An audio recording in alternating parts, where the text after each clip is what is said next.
የእመቤታችን ቅድስት ድንግል ማርያም ወላጆች እነማን ናቸው?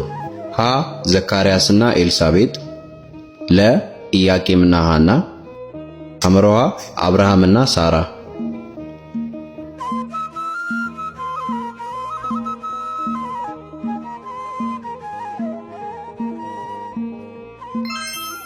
መልሱ ለ ኢያቄምና ሐና።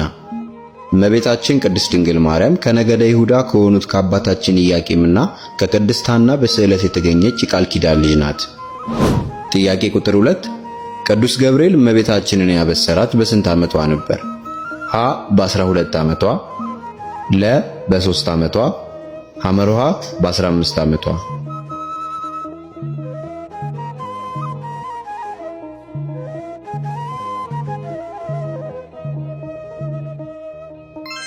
መልሱ ሐመሮሃ በ15 ዓመቷ። እመቤታችን 3 ዓመት በወላጆቿ ቤት እና 12 ዓመት በቤተ መቅደስ በድምሩ 15 ዓመት ሲሆናት መልአኩ ቅዱስ ገብርኤል ጌታችን መድኃኒታችን ኢየሱስ ክርስቶስን እንደምትወልድ አበሰራት። ጥያቄ ቁጥር 3 እመቤታችን ወደ ቤተ መቅደስ የገባችው በስንት ዓመቷ ነበር? ሀ በ7 ዓመቷ፣ ለ በ1 ዓመቷ፣ ሐመሮሃ በ3 ዓመቷ።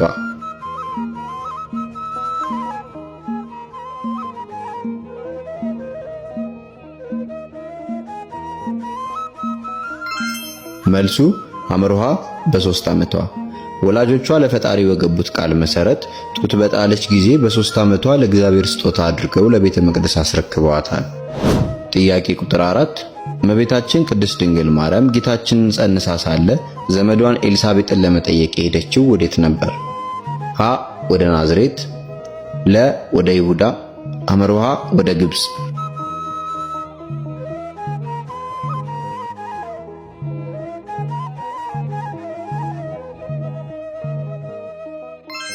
መልሱ ለ ወደ ይሁዳ።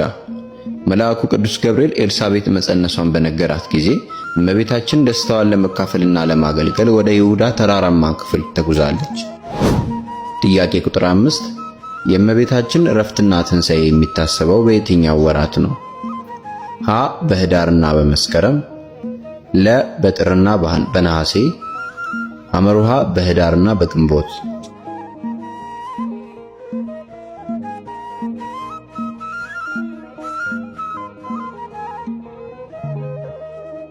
ቪዲዮን ከወደዳችሁት ላይክ ማድረጋችሁንና ቻናሉን ፎሎ ማድረጋችሁን እንዳትረሱ። የአምስተኛውን ጥያቄ መልስ ኮሜንት ላይ እንድትመልሱ እንጠይቃለን።